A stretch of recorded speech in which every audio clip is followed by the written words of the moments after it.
নির্বাচনের কথা বললে মনে হয় আমরা কোনো অন্যায় দাবি করছি। আমরা কোনো অন্যায় দাবি করছি না। বিএনপিকে ক্ষমতায় বসান সেটাও বলছি না বলে মন্তব্য করেছেন বিএনপির স্থায়ী কমিটির সদস্য মেজর হাফিজউদ্দিন আহমেদ। কেউ না বুঝলেও আমরা আপনার প্রয়োজন বুঝি, আর তাই তো অত্যাধুনিক ফিচার সম্বলিত বিভিন্ন সাইজ আর কালারের 250-টিরও বেশি ডিজাইন অপশন নিয়ে ওয়ালটন স্মার্ট ফ্রিজ বোঝে আপনার প্রয়োজন। ২৬ জানুয়ারি দুপুরে রাজধানীর সেগুন বাগিচায় ঢাকা রিপোর্টার্স ইউনিটিতে এক আলোচনা সভায় তিনি এসব কথা বলেন।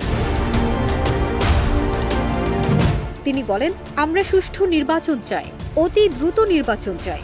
নির্বাচনের কথা বললে উপদেষ্টাদের মুখ কালো হয়ে যায়, মনে হয় আমরা কোনো অন্যায় দাবি করছি। যারা রাজনীতি করতে চায় তারা সরকার থেকে বেরিয়ে রাজনীতি দল গড়ে তুলুন।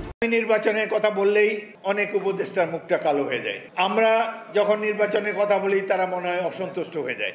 মেজর হাফিজ বলেন, নির্বাচনী ব্যবস্থার জন্য যতটুকু সংস্কার প্রয়োজন তার জন্য ৩ মাস সময় যথেষ্ট।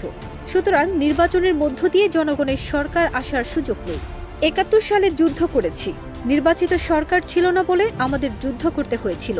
আবার কেন নির্বাচিত সরকারের জন্য আমাদের তর্ক বিতর্ক করতে হবে?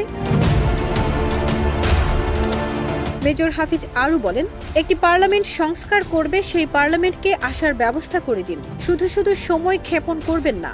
৬ মাসেই বোঝা গেছে আপনাদের দৌড় কতটুকু। তবু আপনাদের সম্মান করি। আমরা সকল রাজনৈতিক ব্যক্তিদের ঐক্য চাই। ছাত্র জনতার সঙ্গে রাজনৈতিক দলগুলোর ঐক্য অত্যন্ত প্রয়োজন। আশা করি এই ঐক্যের পথে আপনারা কেউ দেয়াল তৈরি করবেন না।